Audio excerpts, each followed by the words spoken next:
अच्छा सुनो, सब्सक्राइब करने के बाद ना घंटी बजा देना।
बोला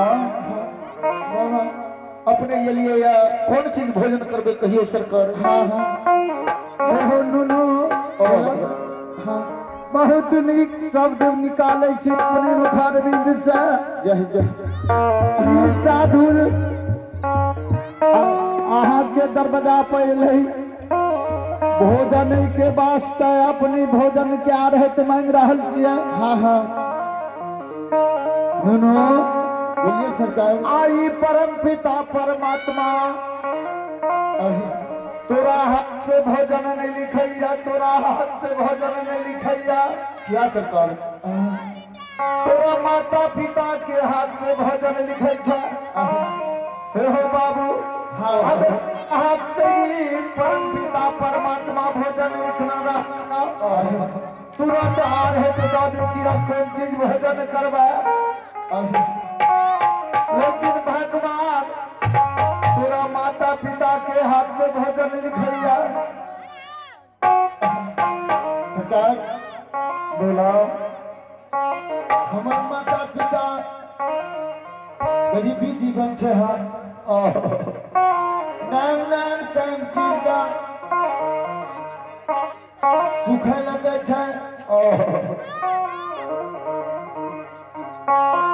सुप्ती मुनि बिने है सुप्ती मुनि बिन का तू ज्यादा हटिया जल है। माय बाप बोला तू ज्यादा हटिया जल है। हो बाबू हाँ तोहर माता पिता दला दोरा लाकर सुरजागंज बाजार गल था। हाँ हाँ सरकार साधु महात्मा 7 रात बाटे में बीत गए था। बाबू 8वीं पासल तोरा दरवाजा पे गया। चाहले 8वीं उपास के 10 वर्ष के पारम तोरे दरवाजा पर करवा। शायद बुझाइए नहीं ये कि पर्स के पारम तोरा दरवाजा पर हेते। हाँ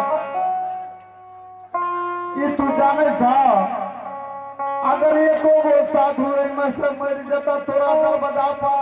हाँ कते बध है एगो साधु के मरला से।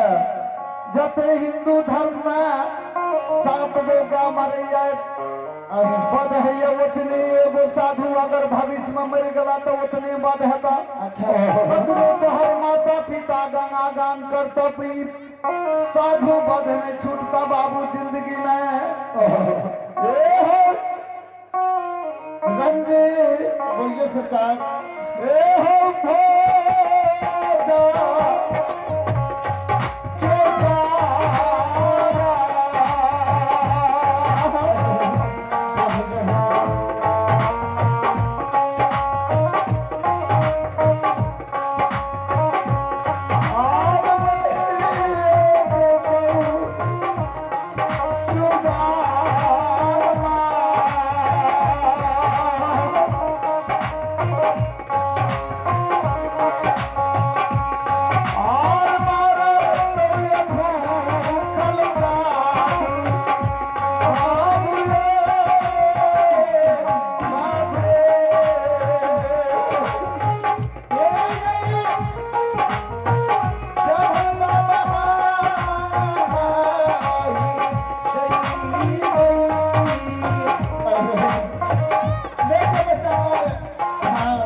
के मुखारबिन से वचन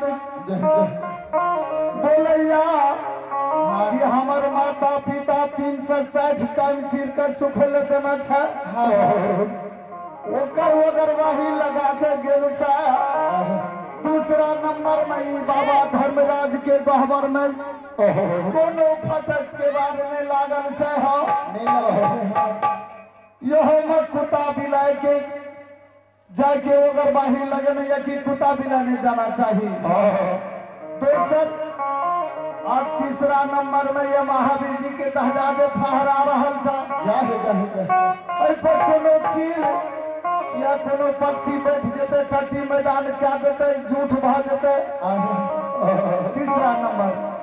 चौथा नंबर में पुर में बहुत गरीबी जीवन बहुत दिक्कत से टाइम पास कर रहल छै हमर माता पिता। ये सुबरे घर धन जे छै पूरा पटनापुर में कोनो घर गृहस्थ के जगत विदत क्या देते हो माराते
बालक सबके किया आपने तबाह क्या रहल छे छोड़ दियो ने मारियो ने बालक सबके।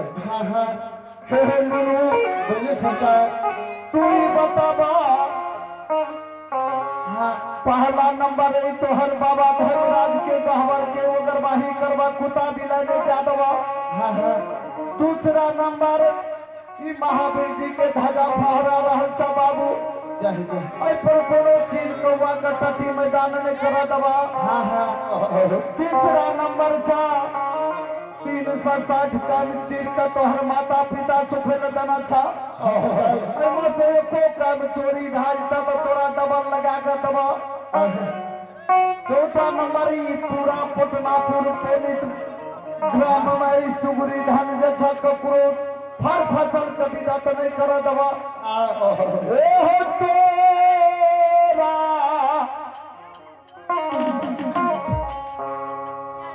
अदुआरिया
आज तोरा दरवाजा पर तोरा बदला में ई दोनों मोट नौकरी हम बजाब।